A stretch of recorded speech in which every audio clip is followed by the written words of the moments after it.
So, you're ready to jump into a career in data analytics, right? But then you hit this wall of choices. Python? Power BI? Good old Excel?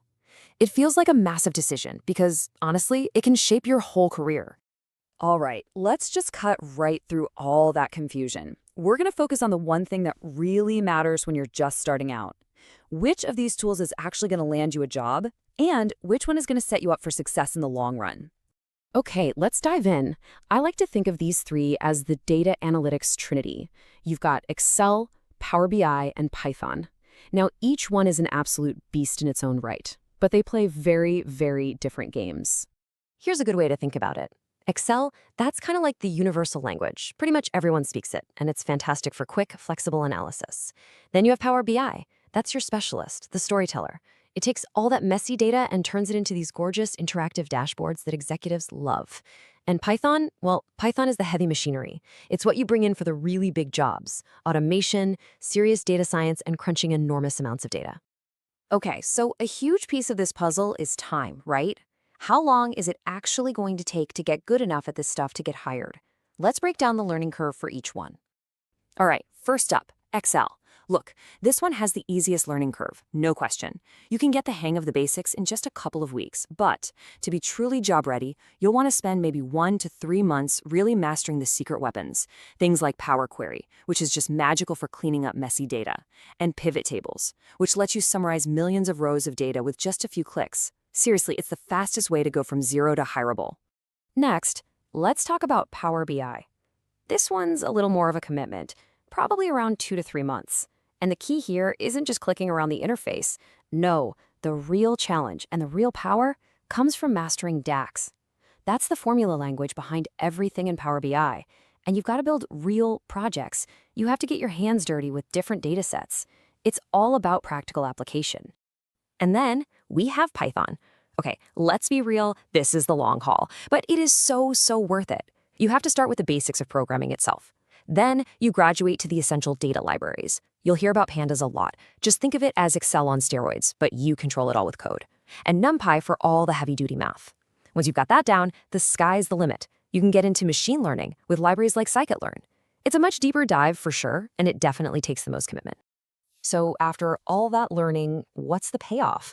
Let's get to the good stuff, the jobs you can land, and yeah, the money you can make. This is the ROI on your time. What's super interesting here is seeing the career ladder. If you're an Excel wizard, you're looking at solid entry-level jobs like data entry or MIS executive, where you're basically managing and reporting on company data. Power BI levels you up to more specialized gigs, like a BI analyst or a data viz specialist. And Python? Well, that's the track to becoming a data scientist or a product analyst, roles that are often more senior and strategic. And this chart, wow, it just lays it all out, doesn't it? The numbers here are in LPA, which is lakhs per annum, a common way to talk about salary in India.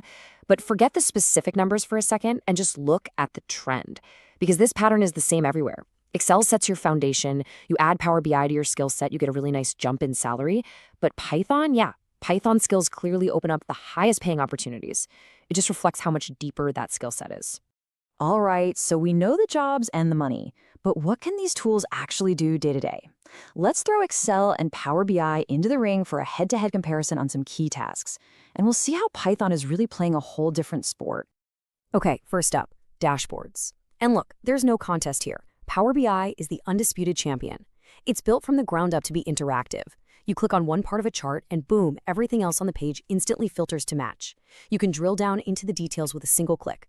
I mean, you can sort of fake this in Excel, but it's clunky, it's slow, and it's just not a good experience for the person trying to use it. And this right here shows the massive difference in power. Excel basically chokes after about 1 million rows on a single sheet. It gets slow, unstable, and just becomes a nightmare with big files. Power BI, on the other hand, it was born to handle big data. It has this incredible feature called Direct Query that lets it connect to live databases with billions of records, and it doesn't even break a sweat. It's a total game changer. Now, let's talk security, because this is huge. With Excel, you can password protect a file, but if someone gets that password, they see everything. It's all or nothing. Power BI is way smarter. It has something called row-level security. Imagine this. You build one dashboard, you share it with your entire sales team, but the system is so smart that the manager for North America only sees North American data, and the manager for Europe only sees European data. It's the same report, but the security is built right into the data itself. That's a level of control Excel just can't touch. But hang on, let's not kick Excel to the curb just yet, because for certain things, it's still the king. Think about building a financial model or a detailed budget from scratch. You need that open, flexible grid where you can just type in numbers and formulas anywhere you want. For that kind of quick ad hoc analysis, nothing, and I mean nothing, beats the pure flexibility of Excel. Power BI just isn't built for that. Okay, we've gone through the learning time, the jobs, the money, and what these tools are good at, so let's pull it all together. How do you decide which path is the right one for you? Here it is, the step-by-step game plan.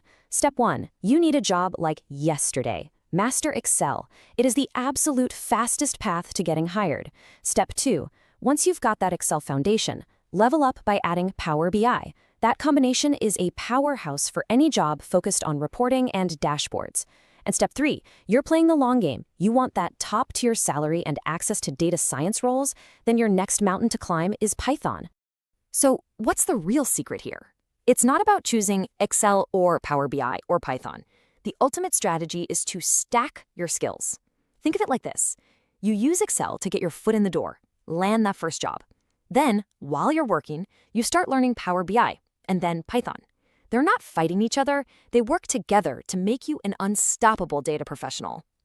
And I really want this to be the main thing you take away from all this.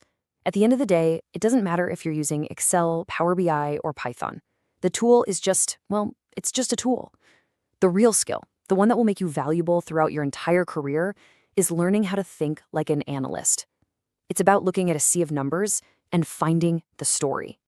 So there you have it. You have the roadmap, you know the pros and cons, the trade-offs between getting a job fast versus building for long-term growth. So really, there's only one question left to ask yourself, and it's the most exciting one of all. What story are you going to tell with data first?